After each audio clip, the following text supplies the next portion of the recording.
Hoş geldiniz. Allah kabul etsin. Onun için sadaka. Ardından buradan buyurun.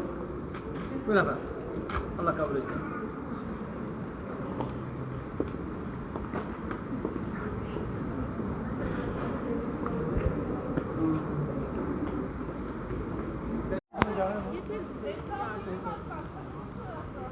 Sana ayrı, bana ayrı. İkimize ayrı ayrı.